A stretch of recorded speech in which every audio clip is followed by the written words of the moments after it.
شهر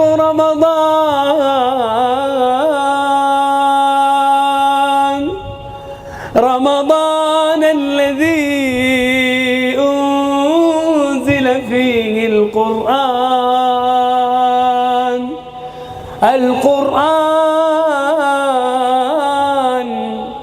هدى للناس وبينات من الهدى. السلام عليكم ورحمة الله وبركاته. بسم الله الرحمن الرحيم. الحمد لله رب العالمين، الصلاة والسلام على رسوله الأمين وعلى آله وأصحابه أجمعين وعلى من تبعهم بإحسان إلى يوم الدين، وبعد، فأعوذ بالله من الشيطان الرجيم. بسم الله الرحمن الرحيم. رب اشرح لي صدري ويسر لي أمري واحلل عقدة من لساني يفقه قولي. اللهم زدنا علما. எல்லாம் வல்ல அல்லாஹ்வை போற்றியும் புகழ்ந்தும் ஆரம்பிக்கின்றேன்.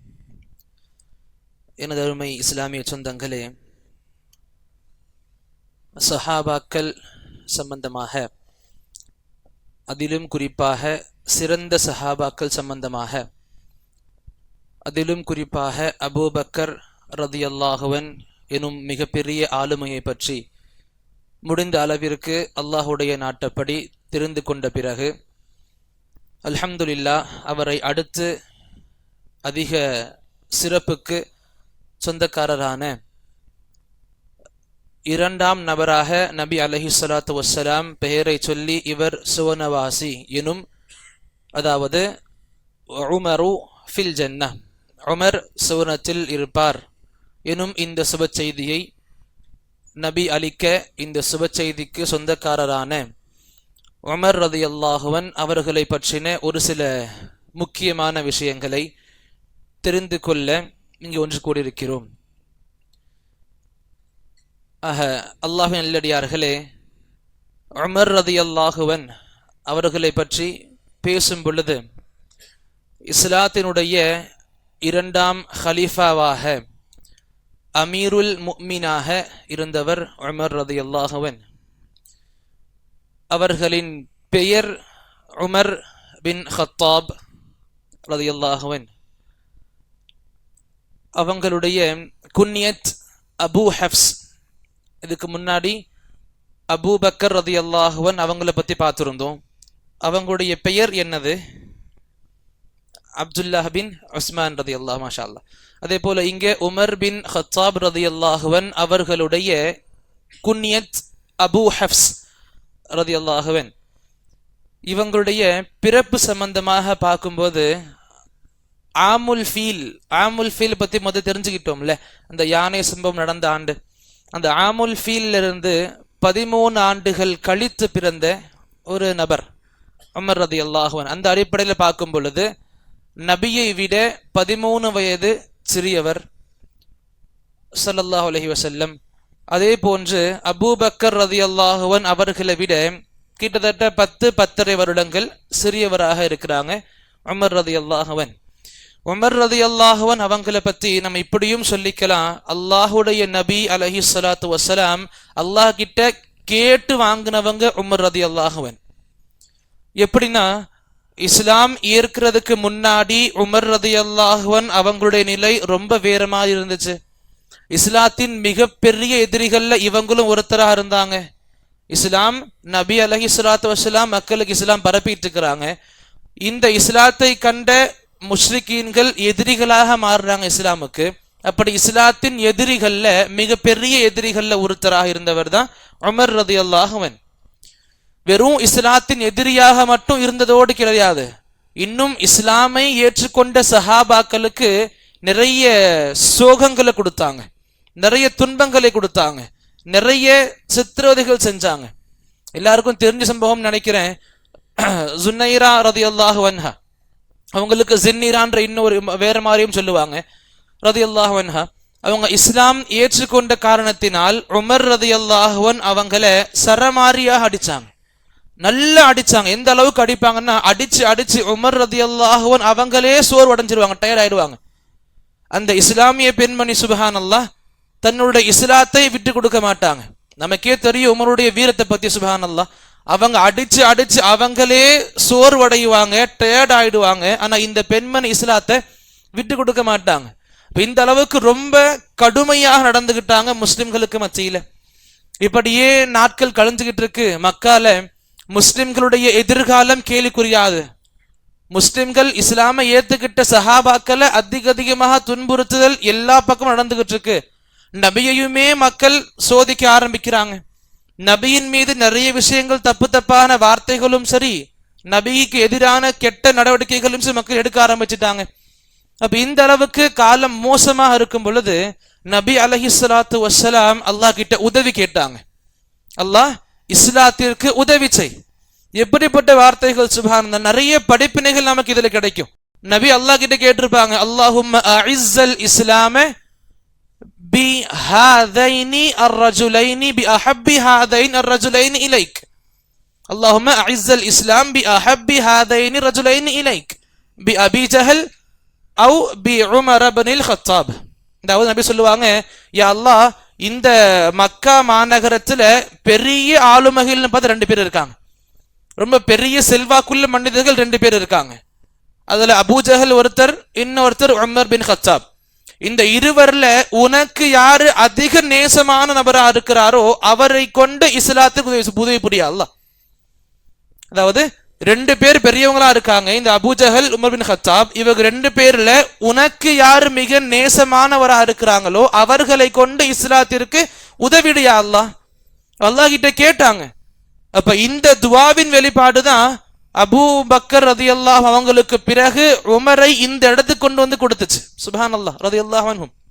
அப்ப எந்த உமர் ரலியல்லாஹு அன்ஹு முஸ்லிம்களை அடிச்சுக்கிட்டு இருந்தாங்களோ, துன்புறுத்த செஞ்சுக்கிட்டு இருந்தாங்களோ, எந்த உமர் ரலியல்லாஹு அன்ஹு முஷ்ரிக்கீன்களுடைய வரிசைகள்ல முதல் ஆளாக நின்றுகிட்டு இருந்தாங்களோ, அதே உமர் இந்த நபியின் துவாவின் வெளிப்பாடாக பார்க்கும் பொழுது முஸ்லிம்களுடைய வரிசைகள் வர ஆரம்பிச்சாங்க. முஸ்லிம்களுடைய வரிசைகள் எப்படி வந்தாங்க சுப்ஹானல்லாஹ், முஸ்லிம்களுடைய வரிசைகள முதன்மையாக நபராக இருந்தாங்க. அப்ப நிறைய காரணங்கள் நடந்துச்சு, நிறைய சம்பவங்கள் நமக்கு சொல்ல முடியும். இந்த விஷயங்கள் மூலமாக உமர் ரலியல்லாஹு இஸ்லாம் ஏத்துக்கிட்டாங்க. உமருடைய உள்ளம் இஸ்லாத்திற்காக திறந்து போச்சு. இப்ப நிறைய சம்பவங்கள் சொல்லலாம். ஒரு முறை என்ன ஆகும், நபி அலைஹிஸ்ஸலாத்து வஸ்ஸலாம் கஅபத்துல்லாஹ்ல தொழுதுகிட்டு இருப்பாங்க. சூரத்துல் ஹாக்கா ஓதுவாங்க. சூரா ஹாக்கா குர்ஆனுடைய 69வது அத்தியாயம். சூரா ஹாக்கா சுப்ஹானல்லாஹ் அர்த்தத்தோடு படிக்க ரொம்ப அவசியமான சூரா. தனியா எல்லாருக்கும் தனிப்படையாக முறையில் சொல்லிக்கொள்ள விரும்புவேன் இன்ஷா அல்லாஹ். நம்ம எப்பப்பெல்லாம் ஈமான்ல டவுனா ஃபீல் பண்ணுவோமோ சூரா ஹாக்காவை படிச்சா போதும். ஈமான் ரொம்ப அதிகமான உச்சத்துக்கு கொண்டு போய் விட்டுரும் சூரா ஹாக்கா நமக்கு. அல்லாஹ் அதுல பேசுகின்ற ஒவ்வொரு வசனமும் சரி, அல்லாஹ் சொல்லக்கூடிய ஒவ்வொரு செய்தியும் சரி, உள்ளத்தை தொடும் அப்படியே. சுப்ஹானல்லாஹ். அல்லாஹ் ஆரம்பிப்ப அல் ஹாக்கத்து மல் ஹாக்கால இருந்து அந்த சூரா முடிகிற வரைக்கும் நமக்கு வரக்கூடிய கேள்விகளுக்கு அல்லாஹ் பதில் கொடுத்துக்கிட்டே இருப்பான். அல்லாஹும் நாமளும் பேசுற மாதிரியே இருக்கும். சுப்ஹானல்லாஹ். அப்ப ஒவ்வொருவருக்கும் தனிப்படையில முறையை சொல்லிக்கொள்ள விரும்புவேன். ஒரு வேண்டுகோளா வைப்பேன், ஒரு முறையாவது சூரா ஹாக்காவை படிச்சு பாருங்க, தமிழ் அர்த்தத்தோட. முடிஞ்சா தஃப்சீரோட படிச்சு பாருங்க இன்ஷா அல்லாஹ். சூரா ஹாக்கா ஓதிக்கிட்டு இருப்பாங்க, தொழுதுகிட்டு இருப்பாங்க. உமர் ரலியல்லாஹு அன்ஹு நபியுடைய இந்த செய்திகளை, இந்த வாசகங்களை கேட்டுக்கிட்டு இருப்பாங்க. இந்த வசனங்களை கேட்கும் பொழுது உமர் ரலியல்லாஹு அன்ஹு இன்னும் இஸ்லாம் ஏத்துக்கல, அவங்க கேட்கிறாங்க, அவங்க மனசுல ஏதோ ஒரு மாற்றம் ஏற்படுது. இதுவரைக்கும் முஸ்லிம்களை கண்டாலே சினம் கொண்டிருந்தாங்க அந்த சஹாபி, அந்த நபர். இந்த வசனங்களை கேட்கும் பொழுது உள்ளத்துல மாற்றம் ஏற்படுது. இருந்தாலும் இஸ்லாத்துடைய எதிரியாக வாழ்ந்தாங்க. தனக்கு தானே ஆறுதல் அளிக்கும் வண்ணம் இதுவும் சொல்லிக்கிட்டாங்க, இது ஒன்னும் நீங்க இஸ்லாத்தை ஏத்துக்கிற அளவுக்கு பெருசு கிடையாது உமரே, இது ஒரு கவிஞருடைய கவிதை தான். இது இப்படி அழகா பேசுறாரு, உள்ளத்துல தாக்குற அளவுக்கு, தாக்கம் ஏற்பட்ட அளவுக்கு வசனங்கள் வெளிப்படுத்துறாருன்னா இது ஒரு கவிதை தான். அப்ப சூரா ஹாக்கா ஓதும் பொழுது நபியுடைய அல்லாஹ்வுடைய இந்த வசனத்தை நபி ஓதி காண்பிப்பாங்க. வமா ஹுவ பிகௌலி ஷாயிர், இது எந்த ஒரு கவிஞனின் கவிதை கிடையாது. அல்லாஹ்வுடைய வசனத்தை ஓதி காண்பிப்பாங்க. கலீலம் மா துமினூன், ரொம்ப குறைவான மக்கள் தான் ஈமான் எடுத்துக்கிறீங்க. அப்ப உமர் ரலியல்லாஹு அன்ஹுக்கு மனசு சந்தேகம், நாம மனசில் நினைக்கிறது எப்படி பதிலா வருது. அப்ப புரிஞ்சுக்கிட்டாங்க, அப்ப கண்டிப்பா இந்த முஹம்மத் சூனியக்காரன் தான், குறிகாரன் தான். மனசில் நினைக்கிறத வெளிப்படுத்துறானா சூனியக்காரன், குறிகாரன் தான்.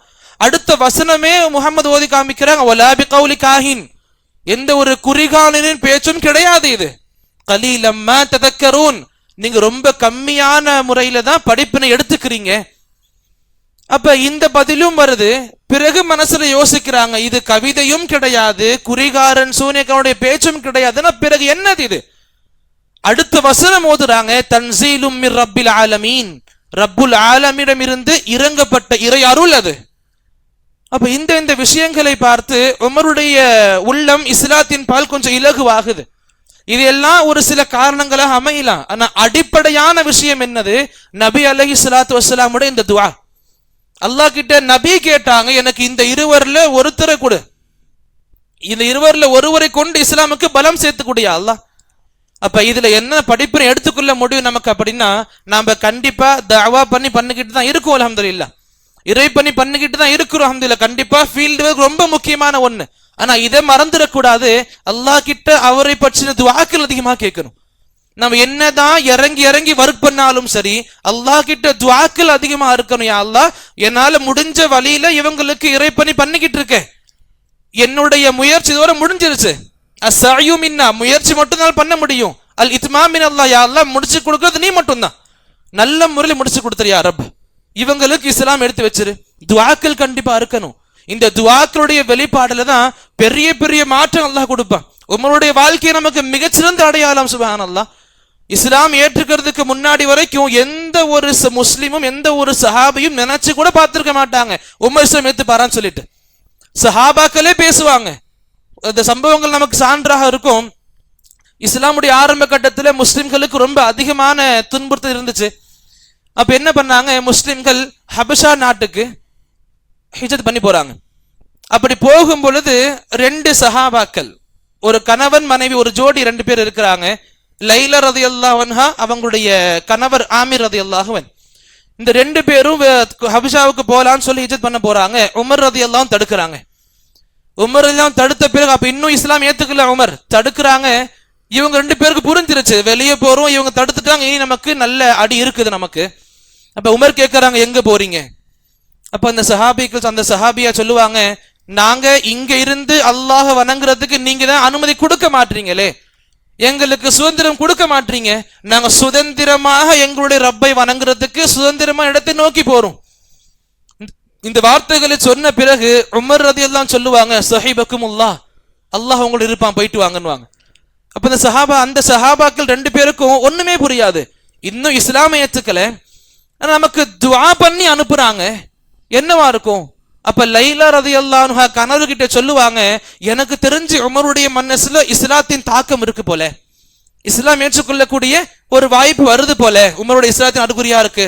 அப்ப ஆமீர் ரலியல்லாஹு சொல்லுவாங்க, உமர் இஸ்லாமை ஏத்துக்க போறாருன்னு சொல்றீங்களா? நீங்க நல்லபடியா கேட்டுக்கோங்க, உமருடைய இந்த கழுதை இஸ்லாம் ஏத்துக்கிற வரைக்கும் இவர் இஸ்லாம் ஏத்துக்க மாட்டார். அதாவது உமருடைய இந்த கழுதை வேணா இஸ்லாமை ஏத்துக்கும், உமர் இஸ்லாம் ஏத்துக்க மாட்டார். இந்த அளவுக்கு கடுமையான வார்த்தைகளை வெளிப்படுத்தினாங்க. உமருடைய இஸ்லாத்தை பற்றி யாருக்குமே எண்ணம் இல்லாம இருந்துச்சு, இது நடக்கவே நடக்காத ஒண்ணு, இம்பாசிபிளா ஒண்ணு புரிஞ்சு வச்சாங்க. ஆனா அல்லாஹ் ரப்புல் ஆலமீன் இந்த விஷயத்தை நடத்தி காட்டுனா இல்லையா? இந்த சஹாபாக்கள் உமருடைய இஸ்லாத்தை இந்த அளவுக்கு பகிரங்கப்படுத்தி சொன்னாங்களோ, இவருடைய ஈமான்ல எனக்கு நம்பிக்கையே கிடையாது, இவருடைய கழுதை இஸ்லாம் ஏத்துக்கிற வரைக்கும் ஒரு இஸ்லாம் கழுதை இஸ்லாம் ஏத்துக்குமா? விலங்குகள் இஸ்லாம் ஏத்துக்கிறது ஒரு இல்லாத விஷயம். அப்ப இது நடக்கவே நடக்காத விஷயமா சஹாபாக்கள் கடத்திக்கிட்டு இருந்தாங்க, அல்லாஹ் நடத்தி வைக்க ஆரம்பிச்சான். அப்ப அதனாலேயே புரிஞ்சுக்கணும், நம்ம துஆக்கள் ரொம்ப பெரிய பலன்கள் நமக்கு கொடுக்கும். சுப்ஹானல்லாஹ். உமர் ரலியல்லாஹு அன்ஹு இஸ்லாமை ஏத்துக்கிட்ட பிறகு சுப்ஹானல்லாஹ் எவ்வளவு பெரிய பலம் முஸ்லிம் மக்களுக்கு சேர்ந்துச்சு அப்படின்னா, இப்னு மஸ்ஊத் ரலியல்லாஹு அன்ஹு அவங்க அழகா சொல்லுவாங்க, மாஸில்னா அஇஸ்ஸதன் முந்து அஸ்லம உமர், உமர் ரலியல்லாஹு அன்ஹு இஸ்லாமை ஏற்றுக்கொண்ட பிறகுதான் நாங்க மரியாதையாக பார்க்கப்பட்டோம், எங்களுக்கு அப்பதான் கண்ணியம் கொடுக்கப்பட்டுச்சு. இதுவரைக்கும் ஒளிஞ்சு இறைவனை பயந்துகிட்டு இருந்தோம், இறைவனை தொழுதுகிட்டு இருந்தோம். உமர் எங்க பக்கம் வந்தாரு, பகிரங்கமாக தொழுக ஆரம்பிச்சோம். ஒளிஞ்சு பயந்து காபத்துல்லாவுக்கு போய் வணங்கிட்டு இருந்தோம். உமர் எங்க பக்கம் வந்தாரு, ரொம்ப தலை நிமிந்து போய் காபத்துல்லா போய்கிட்டு இருந்தோம், அல்லாஹ் தொழுது வந்துகிட்டு இருந்தோம். சுப்ஹானல்லாஹ். உமருடைய இஸ்லாம் ஏத்துக்கிட்ட பிறகும் கூட அழகான விஷயம், ரொம்ப தைரியமாக முன்னெடுப்பாங்க. இஸ்லாம் ஏத்துக்கிட்ட விஷயம் எல்லாருக்கும் தெரியும் நினைக்கிறேன்.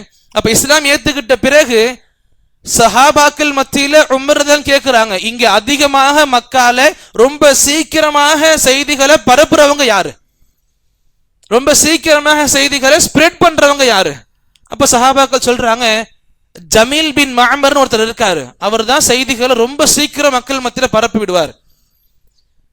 அப்ப உமர் ரலியல்லாஹு நேரா அவர்கிட்ட போறாங்க, போயிட்டு சொல்றாங்க, ஜமீலே மக்கள் கிட்ட போங்க, எல்லாருக்கும் கேட்கிற மாதிரி உறக்க சொல்லுங்க, உமர் இஸ்லாம் ஏத்துக்கிட்டான்னு சொல்லிட்டு. இந்த செய்திகளை கேட்ட உடனே முஸ்லிக்கீன்களுக்கு நடுக்கம் ஏற்பட்டுச்சு. முஸ்லிம்களுக்கு மிகப்பெரிய வெற்றிகள்ல ஒண்ணு உமருடைய இஸ்லாம். முஸ்லிக்கீன்களுக்கு அவங்க மேல விழுந்த மிகப்பெரிய இடி உமர் தான் இஸ்லாம் ஏத்துக்கிட்டது. இந்த அளவுக்கு ரொம்ப பெரிய மாற்றத்தை இஸ்லாமு கொண்டு வந்தாங்க. இது மட்டும் கிடையாது, என் மக்காவில இருந்து மதினாவுக்கு போகும் பொழுதும் கூட சஹாபாக்கள் எல்லாம் ஒளிஞ்சு ஒளிஞ்சு பதுங்கி பதுங்கி மதினாவுக்கு போய்கிட்டு இருந்தாங்க, ஹிஜ்ரத் பண்ணிக்கிட்டு இருந்தாங்க. நான் உமர் ரலியல்லாஹு அன்ஹு அவங்களுடைய இந்த ஹிஜ்ரத் சம்பந்தமான விஷயத்தை ரொம்ப அழகாக கூர்ந்து கவனிக்கணும். உமருடைய தைரியத்திற்கு இது மிகப்பெரிய அடையாளமாக நமக்கு இருக்கும். ரலியல்லாஹு அன்ஹு மக்கால இருந்து மதினாவுக்கு போகணும், எல்லா சஹாபாக்களும் ஒளிஞ்சு பதுங்கி எவ்வளவு முடியுமோ அவ்வளவு மறைமுகமாக போக பிளான் பண்ணிக்கிட்டு இருக்கிறாங்க. உமர் ரலியல்லாஹு அன்ஹு அவங்களும் ஹிஜ்ரத் பண்ண யோசிக்கிறாங்க, ஹிஜ்ரத் பண்ண பிளான் பண்ணிட்டாங்க. முஸ்லிம்கள் எல்லாம் மதீனாவுக்கு போறாங்க, நானும் முஸ்லிம்களோட இருக்க விரும்புறேன், ஹிஜ்ரத் பண்ண விரும்புறேன்ற ஒரு பிளான் மனசுக்குள்ள வந்துருச்சு. என்ன பண்றாங்க, நேரா காபத்துல்லாவுக்கு போறாங்க.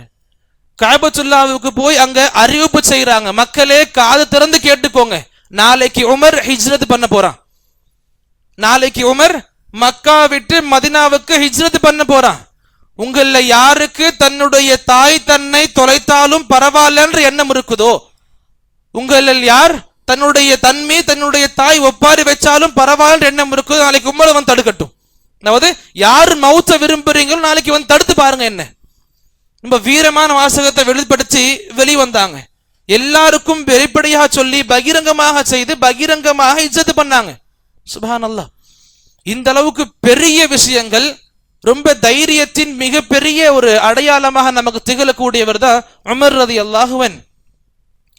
இவங்களுடைய சிறப்புகளை பத்தி பார்க்கும் பொழுது நபி அலைஹிஸ்ஸலாத்து வஸ்ஸலாம் இவங்க வீரத்திற்கு சம்பந்தமாகவே சொல்லுவாங்க. நம்ம எல்லாருக்கும் தெரிஞ்ச செய்திகள் தான். உங்களுடைய வீரத்தை கண்டு உங்களுடைய இந்த ரோஷத்தை கண்டு மனிதர்கள் நாங்க பயப்படுறது என்ன உமரே, உங்களுடைய ரோஷத்தை கண்டு ஜின்களும் ஷைத்தான்களும் நடுங்கிட்டு இருக்கு. நீங்க ஒரு வழியில வர்றீங்க அப்படின்னா அந்த வழியில ஷைத்தான் வர்றதுக்கு யோசிப்பான். எந்த வழியில நீங்க வர்றீங்களோ அந்த வழியில ஷைத்தான் இருக்க மாட்டான், வேற வழிக்கு மாறி போயிடுவான். ஏன் அந்த அளவுக்கு உங்கள் மீதான பயம் அல்லாஹ் ஷைத்தான்களுக்கும் கொடுத்திருக்கான். இந்த அளவுக்கு உங்களுடைய வீரம் அதிகமா இருக்கு. வெறும் வீரம் மட்டும் கிடையாது, சுப்ஹானல்லாஹ். நபி அலைஹிஸ்ஸலாத்து வஸ்ஸலாம் அழகாக சொல்லுவாங்க, திரும்பி சொல்லக்கூடிய அறிவிப்பும் கூட, லவ் கான பஅதி நபியா லகான உமர், எனக்கு பிறகு நபியே கிடையாது, கண்டிப்பா நான் தான் கடைசி நபி, இறுதி தூதர் என்னுடைய முடிஞ்சிருச்சு, எனக்கு பிறகு நபி யாரும் கிடையாது. எனக்கு பிறகு அல்லாஹ் தஆலா நபியை அனுப்புறதாக இருந்திருந்தா, நபி அனுப்ப மாட்டான் அல்லாஹ் தஆலா, எனக்கு பிறகு அல்லாஹ் தஆலா நபியை அனுப்புறதாக இருந்திருந்தா லகான உமர், கண்டிப்பாக உமர் தான் நபியாக இருந்திருப்பார். அப்ப அல்லாஹ் ரப்புல் ஆலமீனுடைய இந்த அளவுக்கு செல்வாக்கு பெற்ற ஒரு நபராக உமர் இருக்கிறான்னு நபி சொல்லி கொடுத்தாங்க. அதே திருமிதி புத்தகத்தில் நபி இதுவும் சொல்லி கொடுப்பாங்க. இந்த அறிவிப்பையும் பார்க்க முடியும்.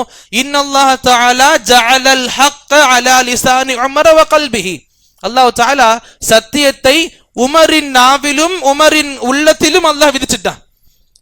சத்தியத்தை, இந்த இஸ்லாமிய மார்க்கத்தை சத்திய விஷயங்களை உமருடைய நாவிலும் உமருடைய உள்ளத்தில் அல்லாஹ் விதிச்சிட்டான். சுப்ஹானல்லாஹ். இதனாலேயே பார்க்க முடியும், சத்தியத்தை ரொம்ப பகிரங்கமாக சொல்லுவாங்க. எந்த இடம் யார் இருக்கான்னு பார்க்க மாட்டாங்க. சத்தியமா இருக்கமா சத்திய விஷயமா இருக்கா வெளிப்படையாக சொல்லுவாங்க. சுப்ஹானல்லாஹ்.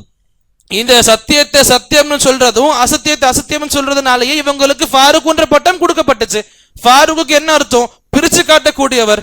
சத்தியத்தையும் அசத்தியத்தையும் அதை வெளிப்படையா பிரிச்சு காண்பிப்பாங்க. சத்தியத்தை சத்தியம் சொல்லுவாங்க, அசத்தியத்தை அசத்தியம் சொல்லுவாங்க. எந்த பயம் இல்லாம தயக்கம் இல்லாம வீரமாக சொல்லி முடிப்பவங்க தான் உமர் ரலியல்லாஹு அன்ஹு. சுப்ஹானல்லாஹ். இப்ப இவங்களுடைய சிறப்புகள் சம்பந்தமாக பார்க்கும் பொழுது எந்தெந்த தனிச்சிறப்புகள் மூலமாக உமர் ரலியல்லாஹு அன்ஹு அவங்களுக்கு அல்லாஹ் ரப்புல் ஆலமீன் இத்தகைய அந்தஸ்து கொடுத்திருக்காங்க. மற்ற சஹாபாக்களுக்கு மத்தியில இந்த உமர் ரலியல்லாஹு அவங்களுக்கு கிடைக்கிற அந்த அந்தஸ்து எதனால அப்படின்னா, நபி அலைஹிஸ்ஸலாத்து வஸல்லம் நிறைய விஷயங்கள் சொல்லி கொடுத்திருக்காங்க. அந்த விஷயங்களை கேட்கும் பொழுது, நபியுடைய சம்பவங்களை பார்க்கும் பொழுது, இந்த அளவுக்கு ஒரு மனிதர் இருந்திருக்காரு யோசிப்பாப்போம்.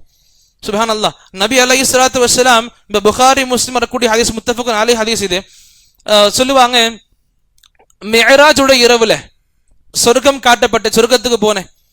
இந்த ஹதீஸ் இப்படியே வருது. இன்னொரு அறிவிப்புல, ஒரு நாள் இரவு நான் கனவு கண்டேன். ஒரே செய்திகள் தான் ரெண்டு விதமான ஹதீஸ்கள்ல வரும். எப்படி புரிஞ்சுக்கலாம்? நபி அலைஹிஸ்ஸலாத்து வஸ்ஸலாம் மிஅராஜோட இரவுலையும் இந்த நிகழ்வு நடந்துச்சு. பிறகு வேற ஒரு இரவுல நபியுடைய கனவுலையும் நடந்துச்சு. நபியுடைய கனவும் கூட தெரிஞ்சுக்கணும், நல்லா புரிஞ்சுக்கணும், நமக்கு வஹீயுடைய ஒரு அம்சம், வஹீனுடைய இறை செய்தியின் ஒரு வகை தான் நபியுடைய கனவுகளும். அப்ப இங்க நபி சொல்லுவாங்க, அந்த மிஅராஜ் இரவுல, என்னுடைய கனவுல, மிஅராஜ் இரவு கனவு கிடையாது, மிஅராஜின் பெயர் நபி அவங்களுடைய உடலோடு போனாங்க, பயணம் செஞ்சாங்க. நபி வேற ஒரு இரவு நபி கனவு காண்றாங்க. ரெண்டும் தனித்தனி நிகழ்வுகள், ஒன்னு செத்துக்கு நம்ம குழப்பிக்க கூடாது. அப்ப இந்த இடத்துல என்ன சொல்லுவாங்க, நான் சொர்க்கத்துக்கு போனேன். சொர்க்கத்துல ஒரு பெரிய அழகான அரண்மனை பார்த்தேன். அந்த பக்கத்துல இருக்கிற மலக்குமார்கிட்ட கேட்டேன், ஜிப்ரீலே, இது யாருடைய அரண்மனை இது? அவங்க சொன்னாங்க, உமருடைய அரண்மனை. உமருடைய அரண்மனையான்னு சொல்லி ஆசையில உள்ள போக ஆசைப்பட்டேன். அங்கேயே வெளியில ஒரு பெண்மணி உது பண்ணிக்கிட்டு இருந்தாங்க. அப்ப இந்த பெண்மணி யாருன்னு கேட்டேன். அதுக்கு ஜிப்ரீல் சொன்னாரு, சுப்ஹான் அல்லாஹ், உமருடைய மனைவி இவங்க. உமருடைய மனைவின்னு தெரிஞ்ச உடனே வெளியே வந்துட்டேன். நான் ஏன் வெளியே வந்தேன்? உங்களுடைய ரோஷம் எனக்கு ஞாபகம் வந்துச்சு உமரேன்னாங்க. உங்களுடைய ரோஷம் ஞாபகம் வந்துச்சு. உமர் தான் கேட்டு அழுக ஆரம்பிச்சாங்க. சுப்ஹான் அல்லாஹ், உகாரு அலைக்கு யா ரசூலல்லாஹ், நபியே, நான் உங்கள் மீது ரோஷப்படுவேனா? ரோஷம் இருக்கட்டும், என்னுடைய மனைவி சம்பந்தமாக விஷயமா இருக்கட்டும், எதுவானா இருக்கட்டும், மத்த யாருக்கிட்ட ரோஷப்படுவேன் தவிர உங்கள் மீது ரோஷப்படுவேன் நானு. அழுக ஆரம்பிச்சாங்க. சுப்ஹான் அல்லாஹ். இது மட்டும் கிடையாது, இன்னும் இவங்களுடைய சிறப்பை உணர்த்தும் சம்பந்தமாக நபி நிறைய சொல்லி கொடுத்தாங்க. எனக்கு கனவு காண்பிக்கப்பட்டுச்சு. கனவுல நான் அதிகமா பால் குடிச்சுக்கிட்டு இருந்தேன். அந்த பால் குடிச்சு இந்த பாலுடைய ஈரப்பதங்கள் விரல் நகங்கள்ல இருந்து வெளியே தெரிய ஆரம்பிச்சிச்சு. நல்ல பால் குடிச்சு, நல்ல முட்டை ஃபுல்லா பால் குடிச்சு முடிச்சிட்டேன். பிறகு அந்த கோப்பையில இருந்த பாலை உமருக்கு கொடுத்து உமர் குடிச்சாங்க. சஹாபாக்களுக்கு புரியல என்ன நடந்துச்சு, என்ன நிகழ்வு இது. உடனே கேட்கிறாங்க, என்ன விளக்கம் நபியே? சொல்லுவாங்க, இது இல்முடைய அடையாளம், இது ஷரியத்துடைய கல்வி அறிவின் அடையாளம். இது எந்த அளவுக்கு அல்லாஹ் ரப்புல் ஆலமீனுடைய மார்க்கத்தின் அறிவு எனக்கு இருக்குதோ, எனக்கு பிறகு மார்க்கத்தின் அதிக இல்மு கொண்டவர் உமர் ரலியல்லாஹு அன்ஹு. அதே புகாரியில நமக்கு இன்னொரு ஹதீஸையும் எடுத்து பார்க்க முடியும். நபி சொல்லுவாங்க, எனக்கு நான் ஒரு கனவு கண்டேன். என்னுடைய உம்மத்தினர்கள் எனக்கு காண்பிக்கப்பட்டாங்க. அவங்களுடைய உடைகள் ஒரு விதவிதமா இருந்துச்சு. ஒரு நபருடைய உடை அவர் நெஞ்சு வரைக்கும் இருந்துச்சு. இன்னொருத்தரது இன்னும் கொஞ்சம் கீழே இருந்துச்சு. இன்னொருத்தரது இன்னும் கொஞ்சம் கீழே இருந்துச்சு. உமர் வந்தாரு கடைசியாக. உமரை பார்த்தேன், உடை ரொம்ப நீளமா இருக்குது, தரையை பெருக்கிட்டு போற மாதிரி ரொம்ப நீளமான உடை கொண்ட நபரா இருந்தாங்க. அப்ப சஹாபாக்கள் கேட்கிறாங்க, நபியே, இதுக்கு என்ன விளக்கம் இருக்கு? அப்ப நபி அலைஹிஸ்ஸலாத்து வஸலாம் சொன்னாங்க, இது மார்க்கத்தின் இல்ம குறிக்குது, மார்க்கத்தின் அறிவை குறிக்குது. மற்ற நபர்களை விட என்னுடைய உம்மத்துல அதிகமான மார்க்க இல்மு கொண்டவர், மார்க்கத்தில் அந்த நுணுக்கங்கள் அதிகமாக தெரிஞ்சவங்க உமர் தான் எனக்கு பிறகு. இதை நம்ம வெளிப்படையா பார்க்க முடியும். ஒரு சில விஷயங்கள் இப்படி நடந்திருக்கும். நபி ஒரு ஃபத்வா கொடுத்திருப்பாங்க, உமர் ரலியல்லாஹு அன்ஹு அவங்க இந்த ஃபத்வாவுக்கு எதிர்க்கிறது தெரிவிப்பாங்க. உமருடைய பேச்சை கொண்டு நபியுடைய ஃபத்வாவை திரும்ப எடுத்திருப்பாங்க. சுப்ஹானல்லாஹ். என்ன ஆயிருக்கும், ஒரு வாட்டி சஹாபாக்கள் மத்தியில் நபி உட்கார்ந்து இருப்பாங்க. திடீர்னு எழுந்திருச்சு வெளியே போயிருவாங்க. ரொம்ப நேரமா வரமாட்டாங்க நபி. சஹாபாக்கள் பயந்துகிட்டு இருப்பாங்க. ஏன்னா இது ரொம்ப மக்காவுடைய வாழ்க்கை, ஏதாச்சும் எதிரிகள் வந்து நபியை துன்புறுத்த போறாங்க, ஏதாச்சும் ஆயிரப்போ தாக்கி இருக்க போறாங்கன்ற பயம் ஏற்பட்டுச்சு. ரொம்ப நேரமா ஆளை காணும். சஹாபாக்கள் தேட போறாங்க. அபூ ஹுரைரா தேடிக்கிட்டே போறாங்க. இப்ப மதீனா அந்த இடத்துல உள்ள ஒரு தோட்டத்துல நபி உட்கார்ந்து இருக்கார். தோட்டத்துல பாக்குறாங்க. தோட்டத்துல இருக்கும் பொழுது அபூ ஹுரைரா அவங்க பெரிய மூச்சு வருது. நபி நல்லபடியா இருக்காங்க. உள்ள போய் கேட்க, நபி என்ன ஆச்சு, என்ன பண்றீங்க, என்ன உட்கார்ந்துட்டு? ரொம்ப நேரம் எல்லாம் தேடிக்கிட்டு இருக்கோம் உங்களை, யாருமே ரொம்ப நேரம் பார்க்க முடியல உங்களை. அப்ப நபி சொன்னாங்க, என்னுடைய காலணியை பிடிங்க. நபியுடைய கால் அணிகள் எடுத்து கொடுக்குறாங்க. என்னுடைய காலைகளை கையில் வச்சுக்கோங்க. பிறகு இங்கிருந்து வெளியே போங்க. பார்க்க எல்லாருக்கும் சொல்லுங்க, யாரு உண்மையான முறையில் லா இலாஹ இல்லல்லாஹ்வுடைய கொள்கையில இருப்பாரோ அவருக்கு சுவனத்தின் சுப செய்தியை கொடுங்க. அவங்க சொர்க்கத்துக்கு போயிருவாங்கன்னு சொல்லுங்க. எப்படி யாரெல்லாம் லா இலாஹ இல்லல்லாஹுடைய கொள்கையில வாழ்வார்களோ அவர் சுவனவாசி என்ற சுப செய்தி கொடுத்துட்டு வாங்க அப்படின்னு அனுப்புவாங்க. எதுக்கு கையில காலணிகள் கொடுக்கப்பட்டுச்சு அப்படின்னா, இன்னைக்கு மக்கள் இதையே தப்பா சித்தரிப்பாங்க.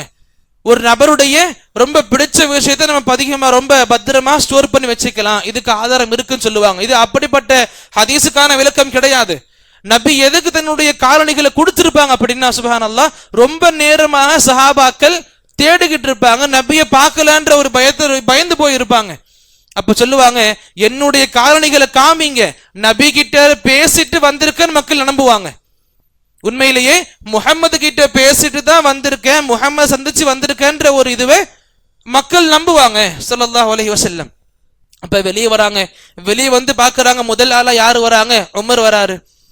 அபூ ஹுரைரா சொல்றாங்க, இந்த மாதிரி நபி பார்த்தேன், நபி சொன்னாங்க, யார் லா இலாஹ இல்லல்லாஹுடைய கொள்கையில இருந்து அதே கொள்கையில மரணிப்பாங்களோ கண்டிப்பா அவங்களுக்கு சொர்க்கம் இருக்குது, சொர்க்கவாசி இந்த சுப செய்தி கொடுக்க சொன்னாங்க. இந்த செய்தியை கேட்ட உடனே உமர் என்ன பண்ணாங்க, அபூ ஹுரைரா அடிக்கிறாங்க, நெஞ்சில ஒரு குத்துறாங்க. அந்த சஹாபி அந்த வாங்கின அடி தாங்க முடியாம கீழே விழுந்துட்டாங்க. எழுந்திருச்சு அழுதுகிட்டு நபி கிட்ட வராங்க. யாரு? அபூ ஹுரைரா ரலியல்லாஹு அழுதுகிட்டு நபி கிட்ட வராங்க. நபியே, நீங்க சொன்னது மாதிரியே பண்ணேன், இங்க இருந்து வெளியே போனேன், உமர் இருந்தாரு, உமரை பார்த்தேன், உமர் கிட்ட சொன்னேன், நீங்க சொன்ன இதே செய்திகளை சொன்னேன், யார் லா இலாஹ இல்லல்லாஹுடைய கொள்கையில உறுதியா இருப்பாரோ அவங்களுக்கு சொர்க்கம் நிச்சயம், அவங்க சொர்க்கவாசின்னு சுப செய்தி நீங்க கொடுத்தீங்கன்னு சொன்னேன். என்ன அடிச்சாரு, எனக்கு வலி அதிகமா இருக்குது, என்ன அடிச்சாரு. நபிக்கு கோபம் வருது. நபி வெளியே வராங்க, உமர் இருக்காரு. என்ன ஆச்சு உமர், எதுக்கு அடிச்சீங்க? உமர் கேட்கிறாங்க ரலியல்லாஹு அன்ஹு, நபியே இவர் சொல்றது உண்மையா? இந்த அபூ ஹுரைரா இந்த சஹாபிக்கு, இந்த நபருக்கு நீங்க இந்த செய்திகளை இதே முறையை சொல்லி அனுப்புனீங்களா? நபி சொன்னாங்க, ஆமா நான் தான் சொன்னேன், இந்த மாதிரி லா இலாஹ இல்லல்லாஹ் கொள்கையில் யார் இருக்கிறீங்களோ உங்களுடைய சொர்க்கம் நிச்சயம், நீங்க உங்களுடைய சொர்க்கத்துக்கு நான் கேரண்டியா இருக்கேன், சுப செய்தி கொடுக்குறேன் அப்படின்னு நான் தான் சொன்னேன். அப்ப உமர் சொல்லுவாங்க, நபியே என்னுடைய ஒரு தாழ்மையான ஒரு ஒப்பீனியன், என்னுடைய கருத்தை நான் சொல்றேன், இந்த செய்தியை நீங்க மக்களுக்கு மத்தியில பரப்ப வேண்டாம். நீங்க பரப்புனா என்ன ஆகும், மக்கள் அமல் செய்யறதுல இருந்து பொடுபோக்க ஆயிடுவாங்க, அமல் செய்யறது அலட்சியமா பார்த்துப்பாங்க. அப்ப என்னுடைய கருத்தை, தாழ்மையான கருத்து முன்வைக்க நீங்க இந்த செய்திகளை வெளியே பரப்ப வேணாம். அப்ப நபி என்ன பண்ணுவாங்க, உமருடைய செய்தி சரியா இருக்குன்னு சொல்லிட்டு அந்த செய்திகளை அப்படியே நிப்பாட்டிப்பாங்க, வெளியே சொல்லாதீங்கன்னு சொல்லுவாங்க. சுப்ஹானல்லாஹ். அப்ப நபி அலைஹிஸ்ஸலாத்து வஸ்ஸலாம் ஒரு செய்தியை நீங்க மக்களுக்கு பகிருங்கன்னு சொல்லிட்டாங்க. உமர் ரலியல்லாஹு அன்ஹுடைய அந்த ஒரு கருத்தை கேட்டு அந்த சொன்ன செய்திகளை வாபஸ் வாங்கிட்டாங்க. இந்த அளவுக்கு மார்க்கத்துல பெரிய நிலைப்பாடு கொண்ட உமர் ரலியல்லாஹு, இன்னும் நிறைய விஷயங்கள் இருக்கு, சொல்லிக்கிட்டே போகலாம், நமக்கு நேரம் சரியா இல்லைன்றதுனால இதோட முடிச்சுக்கிறேன் இன்ஷா அல்லாஹ். உமர் ரலியல்லாஹு அன்ஹு அவங்களுடைய வாழ்க்கையை பொறுத்த வரைக்கும் நம்ம இன்னும் பார்க்கறதுக்கு எவ்வளவோ இருக்குது. ஏன்னா சின்ன வருஷங்களை முடிச்சுட்டு போகல, குறைந்த ஆண்டுகள் வாழ்ந்துட்டு போகல. சுப்ஹானல்லாஹ். அவங்க வாழ்ந்த ஆண்டுகள், அவங்க ஆண்டுகள் என்னதான் 10 ஆண்டு காலமா இருந்தாலும் அங்க நடந்த நிகழ்வுகள் ரொம்ப பெருசா இருந்துச்சு. சுப்ஹானல்லாஹ். அப்ப நபியினுடைய மரண தருவாயில் எப்படி இருந்தாங்க அதை பத்தி அபூபக்கர் வாழ்க்கையில பார்த்திருந்தோம். இன்னும் ஒரு சில விஷயங்கள் அபூபக்கருடைய பிறகு வந்த உமர் தான் சம்பந்தம் பார்க்க இருக்கிறோம் இன்ஷா அல்லாஹ். இன்னும் எந்தெந்த முறையில எந்த அளவுக்கு ரொம்ப தொலைநோக்கு பார்வைக்குள்ள நபரா இருந்தாங்க, எந்த அளவுக்கு அதிகமான இல்மு கொண்டவங்களா இருந்தாங்க. நபி எனக்கு பிறகு இவருக்கு அதிகமான இல்மு இருக்குன்னு சொல்லியிருக்காங்களே, எனக்கு பிறகு நபி கிடையாது, நபி ஒருவேளை அல்லாஹ் அனுப்புற மாதிரி இருந்திருந்தா உமரா அறுப்பாருன்னு சொல்லி கொடுத்தாங்களே, அந்த அளவுக்கு சிறப்புக்கு என்ன நமக்கு வெளிப்பாடு கிடைச்சிருக்கு. இந்த விஷயம் இன்ஷா அல்லாஹ் நாளையுடைய அமர்வுல கண்டிப்பாக புரிஞ்சுக்க இருக்கும் இன்ஷா அல்லாஹ். அல்லாஹ் ரப்புல் ஆலமீனுடைய இந்த சிறந்த சமூகம் சஹாபாக்கள் சம்பந்தமாக நாம ஒரு தெளிவு கண்டிப்பா இருக்கணும். சஹாபாக்கள் நம்முடைய வாழ்க்கையில இஸ்லாமிய உலகத்தில் மனித குலத்தில் மிக சிறந்த படைப்புகள்.